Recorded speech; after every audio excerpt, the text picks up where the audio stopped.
Tonight on Red Eye, what will the reporter who broke the Edwards story tell me? I hope it's juicy with a side of sensational.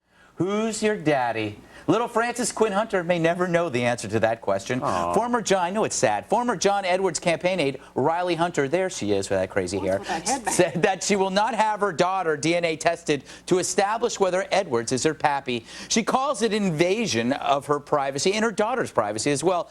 Meanwhile, Edwards denies being the baby maker and said he was willing to take any test to prove that.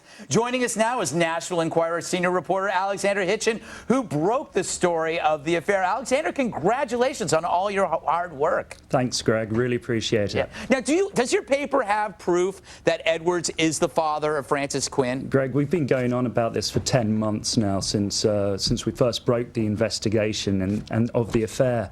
And the information's been great. And, you know, I think I applaud Mr. Edwards for saying that he will take a paternity test. I do think that Rielle, you know, she says that she doesn't at the moment want to take a paternity test, but she has obviously been receiving $15,000 a month. So, you know, make of that what you will. So you're thinking Riley is refusing a paternity test because some deal has been made with Edwards? Who knows? Who knows? You know! You know! Don't you be evasive with me, young man. Does National Enquirer have any DNA? You know, we've got a lot of information that's come through to us, Greg, and, you know... You have hair, don't you? You have something from the baby, don't you? Greg, like I said, we have been looking at this story for many months, and all I can say is that I do believe that eventually a paternity test will be carried out. All right, well, okay, can you say with all confidence that that's his baby? From all the information we've got, and I'm sorry to sound like a broken record, but from all the information that we've got, we're pretty confident that what the paternity test is going to come out with.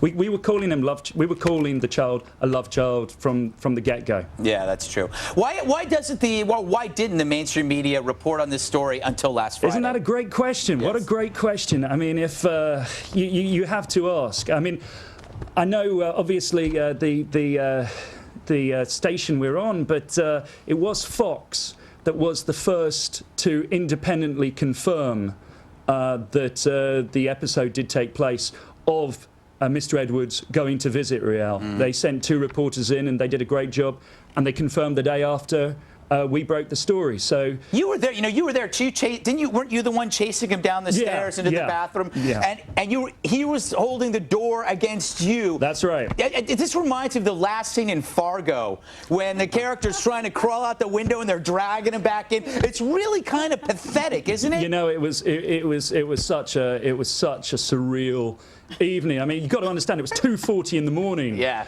Been waiting there for ages, and Mr. Edwards walks past, goes up the stairs. I put the questions to him. I let him know who I am. Yeah. I mean, when we do these stories, we've got to tell people that we're from the Enquirer straight away. Yeah. So, I mean, he knew. Went absolutely white. I said to him, you know, do you want to explain why you're with your mistress, Rielle Hunter, and your love child tonight? He turned up the stairs, saw that I had a colleague at the top, turned tail, ran into the restroom. And, you know, I was a guest at the hotel. He wasn't. Yeah. He could have had diarrhea. He could have had. He probably. Hey, sometimes people get very nervous and they have to go to the bathroom. I've seen it happen with Bill here. I send Polaroids. You know, the media really loved the Larry Craig story. Yeah. But I mean, there were endless jokes. There is a very handsome man, but somehow this thing, you know, with the Edwards thing, they instead wanted to play him up as the loving, faithful husband. Why is that? I mean, some people might say it's liberal bias. What do you think? I hate to. This is a good example. LA Times. LA Times, who've been going on about the sanctions that the Chinese put on their people for what they're saying. And it was the same LA Times that ordered its bloggers, you must not mention anything to do with this story at all. Now, I mean, is that fair? Is that fair? I don't think it's fair.